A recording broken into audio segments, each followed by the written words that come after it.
Because people are wanting to be accepted, wanting to be looked at, wanting to be adored, but adore yourself first. Adore yourself first. Believe in yourself first.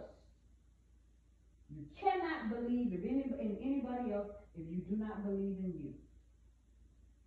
If you do not believe that the creator of the universe resides in you, then you'll constantly be looking for things on the outside. You'll be looking for this. You'll make this idol. You'll make that idol. You'll make that idol. And you don't realize that you're making idols, but you are.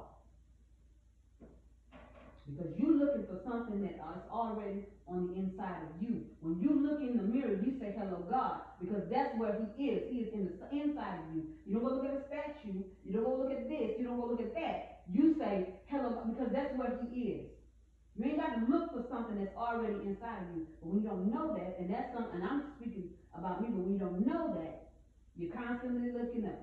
You're constantly looking for this. Instead of speaking to yourself and talking to yourself like the God that you know that's in you, that resides in you, that he said, I'm going to put my spirit in you, instead of talking to yourself like you are that, and speaking to yourself and picking yourself up, then you'll constantly be looking everywhere. You're looking here, you're looking there, you're looking everywhere. None of this shit works. Looking here, looking there. Nothing outside of you is going to work. No thing outside of you is going to fulfill you. No thing. It's not going to do. It might give you pleasure for a moment of time. It might make you laugh for a moment of time, but it's quick. What happens when that goes away? When you learn how to love yourself enough to know that God, you are not disconnected from God. He is not there and you here. That's not how that works. But when you believe that you're disconnected, then you're going to say, you're going to be looking here. You're going to be looking there. You're going to be looking there instead of looking in the mirror. You're going to be looking everywhere trying to get something, somebody. See me. Instead of looking at yourself and say, God, I see you in me. I see you in the hands that you made. I see you in the nose that you made. I see you in my eyes. I see you in my lips. I see you in my mouth. I see you in me. If you can recognize his creation, then you can recognize that he is in you too. That you don't have to look no further than the mirror. And then you talk to yourself like that. You be your own cheerleader. You boost your own self up. You talk to yourself and knowing that God is already in you. You boost yourself up. You don't need nobody to speak for you or rally for you because you rally for yourself. Every time that you look in the mirror, God, I see you in my eyes. I see you in my nose. I see you in my ears. I see you in my mouth. I hear you in my voice. That's what you know. That's how you move forward. Because other than that, you'll be looking everywhere, just looking for something because you're looking for something outside of yourself. When the kingdom of heaven is inside of you, it's inside of you. It's already inside of you. But when you don't know that, then you think, I can't do this. I don't know how to do this. I don't know how to do that. I don't know how to pick myself. I don't know how to do this. I don't know how to. You'll think that. Everything you need is already inside of you. It ain't on the outside. Anything that you can conceive, you can do it. You don't need nobody to teach you math. You know math. But when you don't know that, then you're thinking that I don't know how to do this. But you have to stop and say, wait, hold on. Greater is he that's in me than he that's in the world. Greater, I can do all things. I can do this. Let me remember this again. God in me, bring that to my remembrance so that I can understand this. Bring it back to my remembrance so that I can get this right. Have confidence in yourself. You are a black woman. You are a black woman. And I don't even call you a black woman. You are a woman. You are a being. You are a child of the Creator. Everybody knows that you're not this black. You're brown. But you are a woman. You are a divine being, you are a creation of the Creator, who therefore resides in you. You don't have anything to be afraid of. You don't have nothing to fear. You don't have any of that. But that's what this world pushes. Fear, fear, fear, fear. What am I going to do for this? And I had, that is something that as I'm talking to you, I'm talking to me. Because that's something that has gripped me and has crippled me from moving forward and from progressing and doing things. The fear of what this person will think. The fear just in general. But I gotta be me. I gotta be the God in me. I got to rise above and say, this is not me. Let me remember who I am. Let me acknowledge the God that's in me. I'm not saying that I'm high above the Creator. That's not what I'm saying. But I'm saying that I don't find it robbery to find myself equal with God because He resides in me. What does that make me when the Creator of the universe resides in me? What capabilities does that give me when the Creator of the universe resides in me? What am I capable of? Anything and everything. Now, you don't want to say, oh, I'm going to be Him. That's not what that means. But I want to be who He created me to be. See, He created me for a purpose. You understand what I'm saying? And He put His Spirit within me to accomplish that purpose. But I can't live my purpose looking here, looking there, and especially not looking within myself and not loving myself. I cannot love my neighbor as myself if I don't love myself. If I don't love and honor who and what He has created me to be. Because if I don't have that love for myself, how can I love my neighbor? How can I? How can I have a respect for another being if I don't have respect for the being that I am? How can I do that? You can't. It's impossible.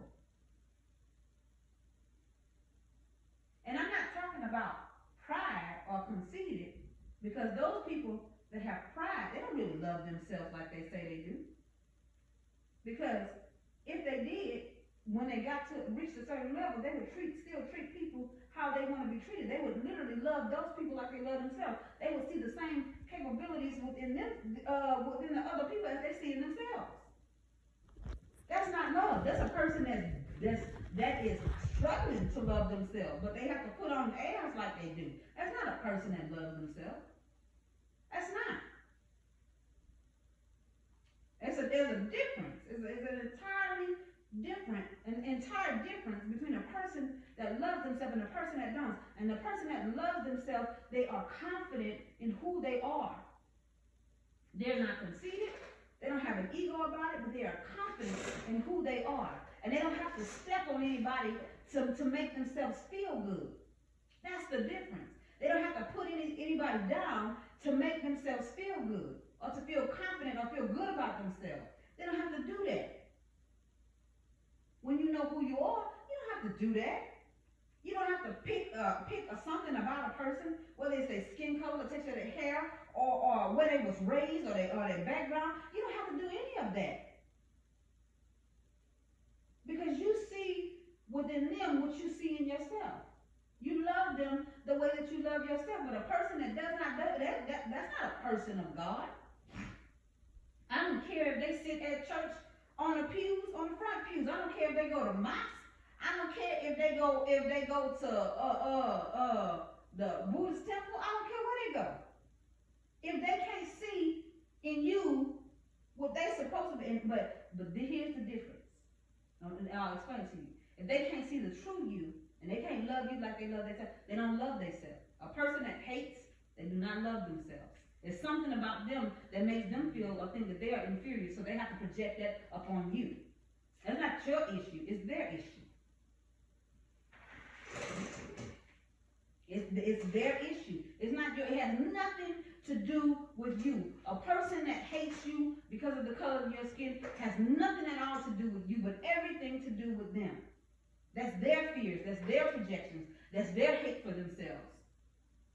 Because when you're confident and you love yourself, you don't, why does another person's skin color bother you? Why does another person's intelligence bother you? You know who you are. But when you lack that confidence, when you lack that love for yourself and who you really are, then you have to project the hate that you do. It has nothing to do with you. If you walk around and you hear a person that calls you a nigger, that has nothing to do with you, but everything to do with them. What has to do with you is your reaction to them, your response to them. That it has nothing. And how you respond to them, sometimes we respond in the heat of passion because we're angry or so upset because something in us believes that what they said is true. So we respond, we get upset, we get angry. It challenges our emotion because somewhere inside of you, something that they said, they call you a nigga, you believe that.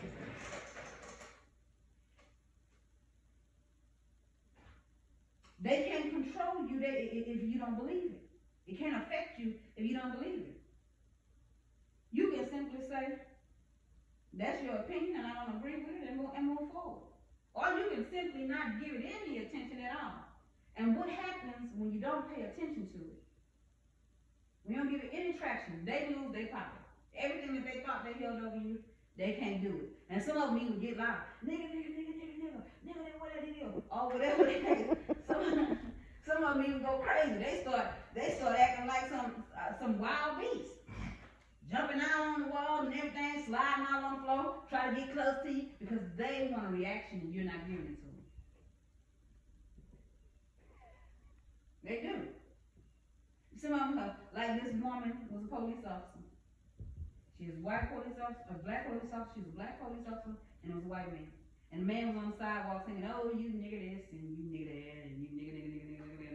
You know what I'm saying? He was doing that, and she just kept on doing whatever she was doing. Now, I'm pretty sure that somehow, because we've been beaten down with this stigmatism, this stereotype, this word that we've been called, and you can even flip it. You say, no, I'm not a nigga, I'm a negas. You know what a negas is? It's a king, a priestlyhood, a royal people. That's what they really, oh, that's what you mean, negas? All right, thank you. And move on. They're like, what the fuck? Because they don't know. Oh, that's what you mean. Oh, you meant negas.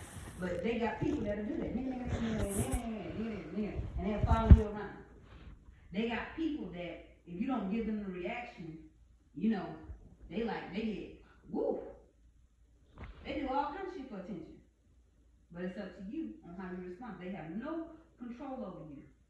But the moment that you respond to them in hate or in any way other than love, then they have won. Now, if they strike you,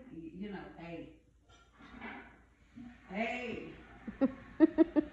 No, I'm gonna respond to them with fist of love. I'm gonna respond to them with a fury of love blows. Because hey, keep your motherfucking hand to yourself. But you punch me, I'm gonna show you how much I love you. I'm gonna beat all the hell out of you. But then, other than that, somebody calling you a word or saying something, just like a man calling a woman, the first thing they want to do when they get mad, bitch. And that's like your mama. and if she don't respond to him, he gonna go, hoe, bitch, much more stuff, anything that he can think of, because he is looking for a response. He's looking for something. And if you don't give it to him, it's up to you, not to feed him. If he say bitch, this and that, he start dancing on the floor, like Kevin Hart, yo, something down there, bitch, yo, want something this bitch, you know what I'm talking about, Kevin Hart? It's up to you. You don't have to respond. Also, when it comes to fear, you can choose your response. But you have to be in that moment and choose. Cause sometimes sometimes it come up on you, and all of a sudden you like, where did this come from? But then you have to make a decision, and I believe that that's the true definition of faith, making a decision and sticking with it. It doesn't mean that things are not gonna come, but you just say, I make a decision that somehow the money gonna come.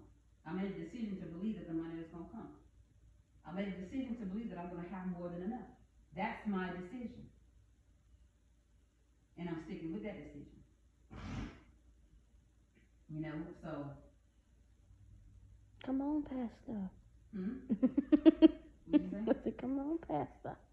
I'm just saying, you make a decision. It's not, they give you these elaborate words and these big old words in the Bible. Faith is the substance of things hoped for, the evidence of things not seen. No, faith is knowing. I know. I ain't got to know. I ain't got to believe that your daddy is in this house. I can know. He ain't got to be sitting in this front room. He can be in the bed. I can walk up in here. I know he here. I ain't got to believe that he's my husband. I ain't got to walk by faith that he's my husband. I know that he's my husband. I ain't got to walk by faith and say, oh, I believe it. I know that you're my children. I know that the sky is blue. I know that an orange tree produces oranges. Apples produces apples. I know. So you have to know within yourself, you just know. You just make a decision, I know that the money is going to come. And then sometimes you got to jack yourself up. You got to get up, get your emotions going. I know.